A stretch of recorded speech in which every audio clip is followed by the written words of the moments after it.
Hace bastante que no hago un video del tipo X juego en X minutos, así que hoy vamos con Pájaros Furiosos en 20 minutos, ahora es personal. La idea, como siempre, es mostrar cómo se pueden hacer las mecánicas y cuestiones más básicas, lo que va a incluir el lanzamiento del pájaro, distintas formas de destruir a los monstruos y una cámara de seguimiento muy simple. Muy bien, estoy en un proyecto 2D totalmente nuevo, donde ya tengo los sprites que voy a estar usando y los pueden descargar en la descripción. Lo primero que voy a hacer es tomar este sprite background y lo voy a llevar a la jerarquía para que se posicione en 00, centrado con la cámara. Lo voy a renombrar. Y si bien se llama background, en realidad incluye más que el fondo, porque también está la parte del suelo. Es un todo en uno. Entonces voy a empezar agregándole un Box Collider 2D para poder colisionar con este suelo. El Box Collider toma las dimensiones de todo el sprite, pero yo solo quiero que tome la parte del suelo, así que lo voy a editar y acomodarlo a su forma. Lo próximo que voy a hacer es ir a la cámara y vean que solo está captando una parte del sprite. Yo podría redimensionar el sprite o cambiar sus píxeles por unidad, pero voy a preferir aumentar el tamaño de la cámara a 8.5 para así tener más unidades de espacio para moverme. Vean que ahora la cámara toma casi todo el sprite. Algo que va a pasar cuando yo lance el pájaro hacia la derecha es que la cámara también se va a mover hacia la derecha con el pájaro, por lo que seguramente una parte de lo que toma la cámara ya no va a estar tomando el sprite, sino este horrible fondo azul. Entonces voy a devolver la cámara a su lugar y voy a duplicar el objeto background. Y ahora lo voy a llevar hacia la derecha justo al lado del otro. Y ahora sí, hay mucho más espacio para mover la cámara hacia la derecha. Genial. Lo próximo que voy a hacer es ubicar al pájaro. Voy a buscar mis 4 sprites del pájaro y los voy a llevar a la escena. Como estoy llevando múltiples sprites, me va a crear una animación. Así que voy a crear una carpeta Animations. Y voy a llamar a esta animación Bird. También voy a renombrar al pájaro como Bird. Y lo primero que van a notar es que el pájaro quedó detrás del fondo. Podría ponerme a crear capas, pero como intento hacer las cosas más rápido, lo voy a solucionar cambiando su ordering layer, digamos a 3. Muy bien, voy a trabajar ahora en el lanzamiento del pájaro, creo yo la parte más importante y un poco más complicada de este proyecto. Como ya sabrán, la idea del lanzamiento es poder arrastrar el pájaro hasta una cierta posición y que cuando suelte, el pájaro salga con una fuerza en dirección a la posición donde estaba inicialmente. Yo a esto de arrastrar el pájaro lo voy a hacer con el mouse, pero podrían adaptarlo tranquilamente a controles touch. Lo primero que necesito para poder cliquear al pájaro es que tenga un collider. Lo que me hace adaptar a su forma es un Capsule Collider 2D, estando la cápsula en dirección horizontal. Y ahora puedo editarlo y adaptarlo a la forma del pájaro. Además, para poder aplicarle fuerzas y que tengan efecto las físicas y la gravedad, va a necesitar un Rigid Body 2D. A este Rigid Body le voy a bloquear la rotación. Para el lanzamiento del pájaro, obviamente voy a necesitar unas cuantas líneas de código, así que voy a crear una carpeta de scripts. Dentro voy a crear un script, lo voy a llamar Bird y se lo voy a asignar al pájaro. Dentro de este script, lo primero que voy a querer hacer es que cuando yo clique sobre el pájaro y arrastre el mouse, el pájaro siga su movimiento. Entonces, para lograr esto, en primer lugar tenemos que tener en cuenta que el pájaro tiene un Rigid Body que es dinámico, o sea, que obedece al motor de físicas. Si yo paso a Play Mode, el pájaro cae al suelo. Yo quiero que inicialmente no pase esto, que no obedezca a las físicas y caiga. Quiero que permanezca en el lugar.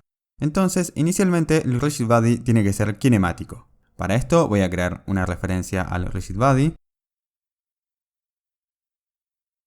Ahora puedo acceder a este Rigid Body y ya el autocompletado me leyó la mente. A la propiedad isKinematic la seteo a True. Y así el Rigid Body ahora es kinemático. Por cierto, si ven que su autocompletado es distinto al mío, seguramente es porque yo ya estoy usando Visual Studio 2022, que tiene un IntelliSense mejorado. Muy bien, para poder detectar que estoy haciendo clic sobre el pájaro, voy a usar el método onMouseDrag. Si yo cliqueo sobre el pájaro, este método se ejecuta una vez por frame si es que estoy manteniendo apretado el clic del mouse. Para que el pájaro pueda seguir la posición del mouse, yo primero tengo que obtener esta posición. Se puede acceder a la posición del mouse con input.mousePosition. El problema de esto es que mousePosition contiene la posición del mouse en coordenadas en lo que se conoce como el screen space, o sea, coordenadas basadas en los píxeles de la pantalla. Pero nosotros necesitamos las coordenadas en world space, o sea, el espacio donde nos manejamos comúnmente para posicionar objetos en Unity, que tiene origen, o sea, 00 en el centro de la escena, y las coordenadas son de acuerdo a la cuadrícula. Lo que podemos hacer entonces es convertir estas coordenadas que están en el screen space a coordenadas del world space. Para eso voy a necesitar una referencia a la cámara. Entonces ahora puedo acceder a la cámara, que tiene varios métodos para hacer conversiones de coordenadas. El método que estoy buscando es screen to world point, al cual le tengo que pasar como parámetro las coordenadas en screen space, o sea, input.mousePosition. Entonces este método convierte estas coordenadas a coordenadas del world space. A estas coordenadas que devuelve el método las voy a guardar en una variable, va a ser un vector2, y lo voy a llamar dragPosition, o sea, la posición a donde arrastro el mouse. Genial, ahora ya puedo setear la posición del pájaro a la posición del mouse. Si paso Play Mode y si cliqueo y arrastro el pájaro, ya se está moviendo con el mouse. Muy bien, lo próximo que voy a hacer es que cuando yo suelte el clic se aplique una fuerza. Para eso puedo usar el método onMouseUp, que se ejecuta en el momento en que suelto el clic. Entonces, en primer lugar, para poder aplicar una fuerza, mi Rigid Body ya no puede ser cinemático, porque ahora le tienen que afectar las físicas. Acá lo primero que necesitamos saber es con qué dirección se va a aplicar la fuerza. La dirección será desde la posición en que el pájaro es arrastrado hacia su posición inicial. En mi video de vectores, que recomiendo que lo vean, les comenté que si yo hago una resta de una posición A de otra B, obtengo un vector que va desde B hasta A. Siguiendo esta lógica, yo voy a tener que hacer la resta de la posición inicial con la posición hacia donde es arrastrado. Y así voy a obtener un vector con la dirección de lanzamiento que quiero. Entonces voy a definir algunas variables de tipo vector2. Voy a necesitar la posición inicial y la posición hacia donde el pájaro es arrastrado. Como dragPosition ahora es un campo que acabo de definir, acá abajo ya no lo tengo que volver a definir. La posición inicial obviamente la voy a obtener al principio al iniciar el juego, y la posición a la que es arrastrado ya la estamos obteniendo acá. Entonces ahora hay que hacer la resta de vectores y aplicar la fuerza. Voy a definir acá un vector2, lo voy a llamar throwVector, o sea, un vector que va a contener la dirección del lanzamiento.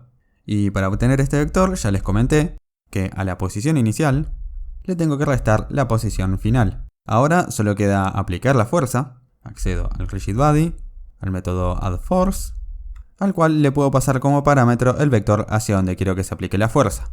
Para poder tener más flexibilidad con la fuerza que se aplica, voy a multiplicar este vector por un float force, que lo voy a definir por acá arriba.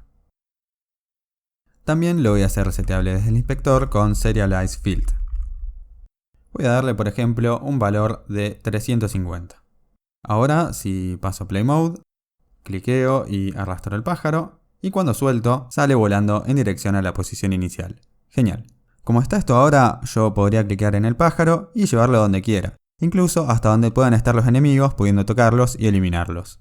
Lo mejor entonces es limitar hasta donde podemos arrastrar al pájaro. El juego original lo que hace básicamente es restringir la zona a un pequeño círculo. El radio de ese círculo va a ser la distancia máxima que vamos a poder arrastrar al pájaro desde su posición inicial.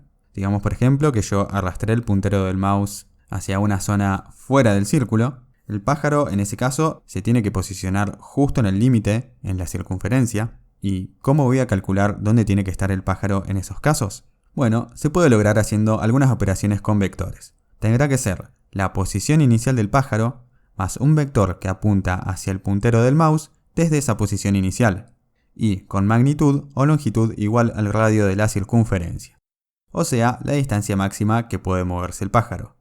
Vamos a pasar estas ideas a código. Primero voy a empezar definiendo la distancia máxima en que podemos arrastrar al pájaro desde su posición inicial. Va a ser un float y lo voy a llamar maxDistance. Y también lo voy a hacer seteable desde el inspector. Creo que una distancia máxima de 3 va a estar bien. Después lo pueden calibrar mejor. Recuerden que esta distancia máxima define el radio del círculo donde el pájaro se puede mover. Algo que voy a cambiar acá es este campo con nombre dragPosition, porque ahora vamos a estar trabajando con una posición limitada del pájaro. Así que lo puedo llamar ClampedPosition. O sea, una posición limitada o restringida. Y ahora obviamente me aparecen estos errores, porque ya los nombres no coinciden. A dragPosition de nuevo lo voy a definir dentro de este método. O sea que va a ser una variable local a este método. DragPosition va a seguir siendo la posición del puntero del mouse, o sea, la posición sin limitar. Entonces esto ya no es lo que voy a querer hacer, porque la posición del pájaro ahora quiero que sea la posición limitada. Inicialmente el puntero no salió del círculo, Así que la posición limitada va a ser la posición donde está el puntero, o sea, drag position. Ahora, para limitar hasta dónde muevo el pájaro, voy a tener que saber si arrastré el mouse en una distancia mayor a la distancia máxima.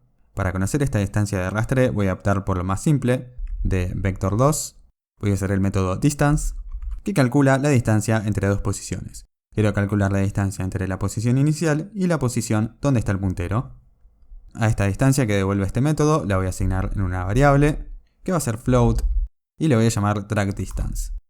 O sea, la distancia de arrastre. Ahora, si drag distance es mayor que max distance, entonces voy a limitar la posición. En otras palabras, acá voy a tener que dejar al pájaro sobre la circunferencia, en el límite del círculo. Para esto, a la posición limitada, le voy a asignar la operación de vectores que les comenté antes.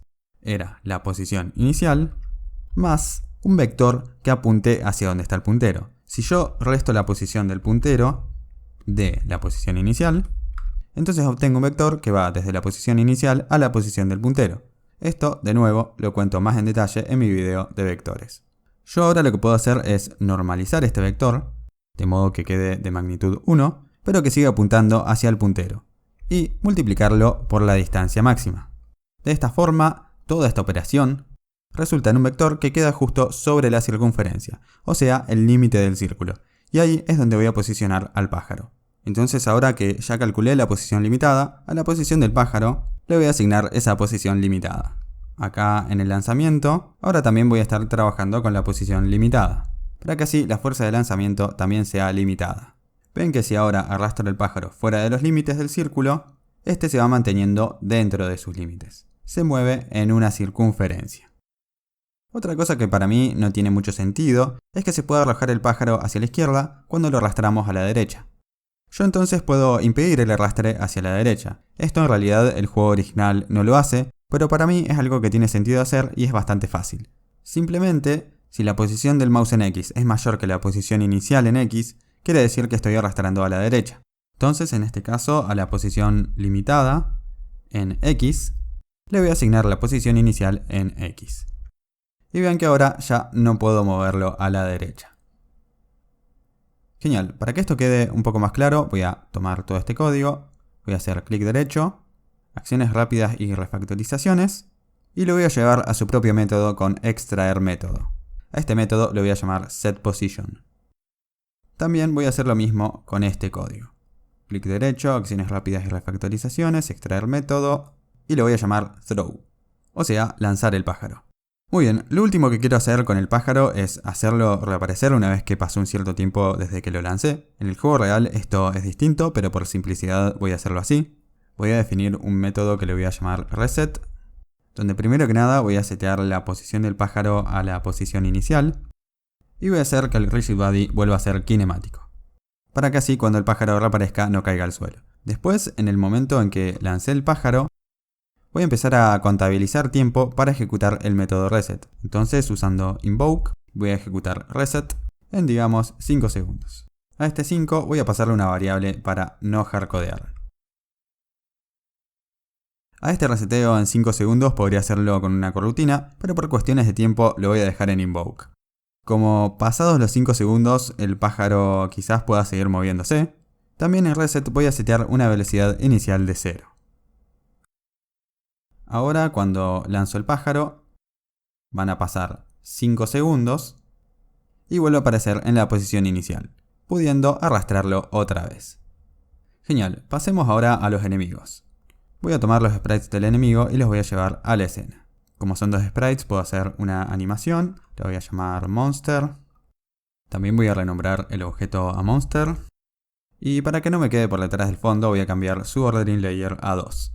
Si ahora con el enemigo seleccionado me voy a Window Animation, van a ver que su animación está muy rápida, por lo que voy a cambiar los samples a 4. Y ahora sí, está mejor. Para detectar colisiones van a necesitar obviamente un Box Collider 2D. Lo voy a ajustar un poco. Y también le voy a agregar un Rigid Body 2D para que le afecten las físicas. Muy bien, voy a mostrar ahora algunas formas de eliminar estos monstruos. La más obvia es cuando el pájaro los toca. En ese caso se deberían destruir inmediatamente. Para poder hacerlo voy a crear un script. le voy a llamar monster y se lo asigno a nuestro pequeño monstruo. Para detectar colisiones contra el monstruo voy a tener que usar onCollisionEnter 2D. Dentro de este método podría directamente eliminar al monstruo cuando haya una colisión, pero en realidad yo quiero hacerlo si el objeto contra el que colisiono es el pájaro. Para saber si la colisión es con el pájaro, puedo usar el parámetro collision, y que justamente tiene información de la colisión. De este parámetro collision puedo acceder al objeto que ocasiona la colisión, y de este objeto yo puedo intentar obtener un componente. Voy a chequear si tiene el componente bird, o sea, el script que le agregué al pájaro. Entonces acá yo puedo definir un booleano, le voy a llamar isBird, o sea que va a ser un booleano que va a estar en verdadero si con quien colisiono es con el pájaro. Así, si el objeto con el que colisioné tiene el script bird, entonces se me va a devolver verdadero, y si no, esto quedará en falso.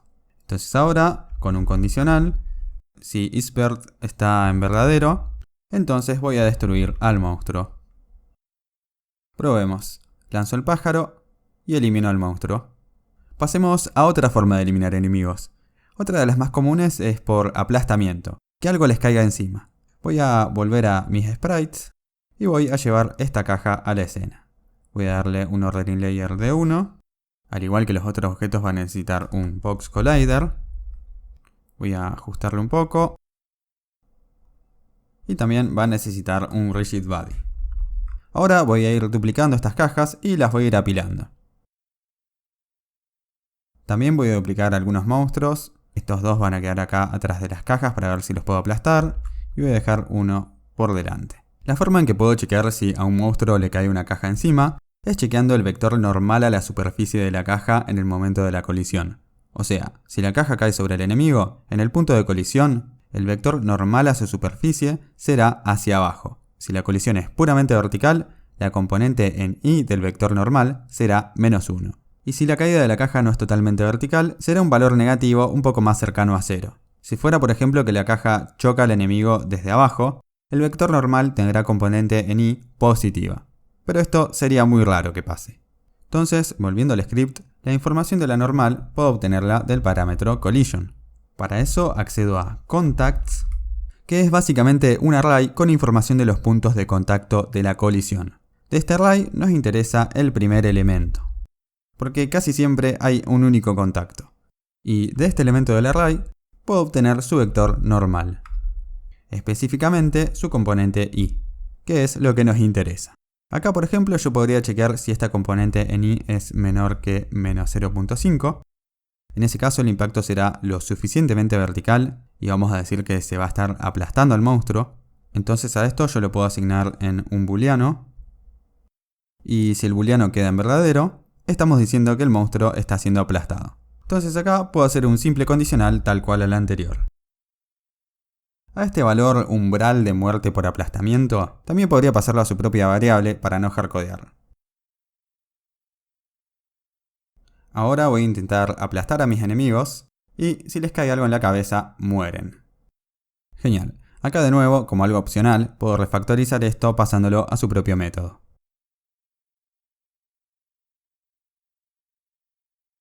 Entonces acá, si el método devuelve verdadero, voy a eliminar al enemigo. Muy bien, vamos a hacer ahora el seguimiento de cámara, que es súper simple. En el juego real, la cámara funciona en una forma algo similar a esto. Cuando lanzo el pájaro, va a llegar un momento que voy a superar este punto, o sea, voy a superar la posición en X de la cámara, y en ese momento la cámara empieza a moverse en forma puramente horizontal junto con el pájaro. La cámara avanza hasta llegar a un cierto punto determinado, cercano a donde están todos los enemigos. En ese momento la cámara se detiene, por más que el pájaro siga avanzando. Así que bien, vamos a poner esto en código. Voy a crear un nuevo script, se va a llamar camera movement y obviamente se lo asigno a la cámara. Acá primero que nada voy a necesitar la referencia al transform del pájaro. Voy a setearlo desde el inspector. Y también voy a necesitar un valor de X donde la cámara se detiene. Por ejemplo, con X igual a 13 estaría por este punto. Y me parece un buen lugar donde la cámara puede detenerse. Voy a definir entonces ese valor en X donde tiene que detenerse la cámara. Y voy a darle un valor de 13. Entonces ahora voy a hacer el movimiento de cámara. Por lo general se recomienda hacerlo en late update. para evitar un posible jittering. Y acá la cámara va a seguir al pájaro si la coordenada en X del pájaro es mayor que la coordenada en X de la cámara. Y también se va a tener que cumplir que la coordenada en X de la cámara sea menor que el valor en X que establecimos. Entonces, si se cumple esto, simplemente le asigno la coordenada en X del pájaro, manteniendo sus propias coordenadas en Y y en Z. Ahora, si lanzo el pájaro, la cámara empieza a seguirlo y se detiene en el valor de X que indicamos. Genial, lo que me faltaría ahora es reposicionar la cámara a su posición inicial en el momento en que reseteamos la posición del pájaro a su posición inicial. Entonces yo puedo definir una posición inicial de la cámara y en Start voy a guardar la posición inicial. En este caso es simplemente 0, 0, pero si luego hicieran más niveles podría empezar estando en otra posición. Después voy a definir un método público para poder llamarlo desde el pájaro, donde voy a setear la posición de la cámara a su posición inicial. Después, desde el script del pájaro, cuando resetee su posición, voy a tomar a la cámara, de ella voy a obtener el script camera movement y voy a llamar al método que resetea su posición. Ahora, si lanzo al pájaro, pasados 5 segundos ya la cámara también resetea su posición. Muy bien, con esto ya estaría la idea súper básica de lo que sería un Angry Birds. A partir de acá podrían crear una lógica de paso de nivel cuando no haya más monstruos en la escena, podrían crear nuevos niveles, podrían agregar efectos, pulir las mecánicas, agregar sonidos, interfaz de usuario y un largo etcétera de mejoras. Si tienen dudas de cómo hacer algo pueden dejarlo en los comentarios, y si les gusta este tipo de videos donde me dedico a mostrar cómo recrear mecánicas de juegos simples, tengo algunos más en el canal, así que pueden ir a verlos. También pueden suscribirse al canal, dejar su like y activar la campanita para no perderse los próximos.